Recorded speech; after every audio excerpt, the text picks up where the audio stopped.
பிரான்சில் சட்டவிரோதமாக திருமணம் செய்வோருக்கு 5 ஆண்டுகள் சிறை தண்டனையும் 15,000 யூரோ அபராதமும் விதிக்கப்படும் என அரசாங்கம் எச்சரிக்கை விடுத்துள்ளது. குடியுரிமை மற்றும் பிற சலுகைகளை பெற்றுக்கொள்ளும் நோக்கில் போலி திருமணங்கள் மேற்கொள்ளப்படும் சம்பவங்கள் அதிகரித்துள்ளன. இதனை தடுப்பதற்கு அரசாங்கம் தீவிர நடவடிக்கைகளை எடுத்துள்ளது. இது தொடர்பில் புதுப்பித்த கடுமையான நடைமுறைகளுடன் உள்துறை அமைச்சு எச்சரித்த அறிக்கை ஒன்றை வெளியிட்டுள்ளது. அறிக்கைக்கமைய திருமணங்களை நடத்தும் நகராட்சி அதிகாரிகள் மற்றும் நகர முதல்வர்களுக்கு கூடுதல் அதிகாரம் வழங்கப்பட்டுள்ளது. இனி திருமணத்திற்கு விண்ணப்பிக்கும் தம்பதியினர் உண்மையான நோக்கம் தீவிரமாக ஆராயப்படும்.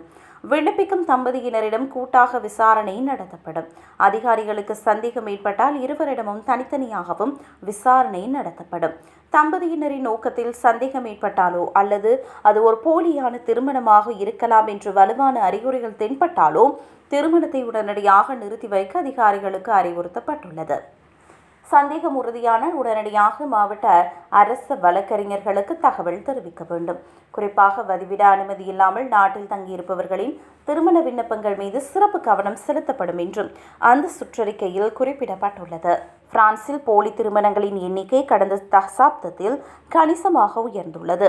2017இல் 272 இருந்த மோசடி திருமணங்களின் எண்ணிக்கை 2019இல் 553 உச்சத்தை எட்டியது. 2022இல் இது 406 பதிவானது.